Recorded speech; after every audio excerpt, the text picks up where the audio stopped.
اور وہ ایڈجسٹمنٹ کے چکر میں وہ پہلے تو کوشش یہ کرتا ہے، اس کی جو پرائیورٹی ہوتی ہے وہ یہ ہوتی ہے کہ میرے پاس میں جو بکنگ آئی ہے میں پہلے ان کو لے کر جاؤں گا.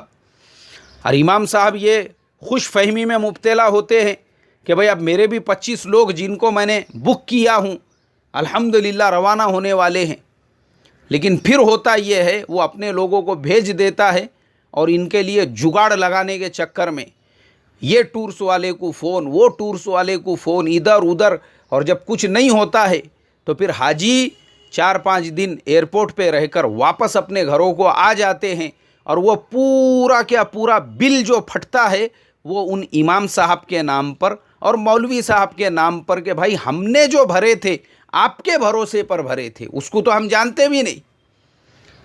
اب یہ بیچارے پریشان، انہوں نے 1000 500 روپیے کمیشن کے چکر میں بکنگ تو کرا دی تھی، لیکن میں محترم بزرگوں اس بات کا شاہد اور گواہ ہوں، ایسے مسئلوں کے تحت میں نے ایسے بھی ائمہ دیکھا ہوں جو 15 اور 20 سال سے مسجدوں میں امامت کر رہے تھے، اس طرح کے معاملات میں پڑے تو پھر وہ مسجدیں ان کو چھوڑنا پڑی. اللہ حفاظت فرمائے. کیوں؟ ضرورت ہی نہیں تھی نا. آپ کو پہلے پوری تحقیقات کرنی چاہیے تھی کہ جن لوگوں کے ساتھ آپ کام کر رہے ہو وہ آتھینٹک بھی ہے یا نہیں ہے. ہوتا یہ ہے میرے محترم بزرگوں، اور بلا وجہ کی ہماری بدنامی ہوتی ہے.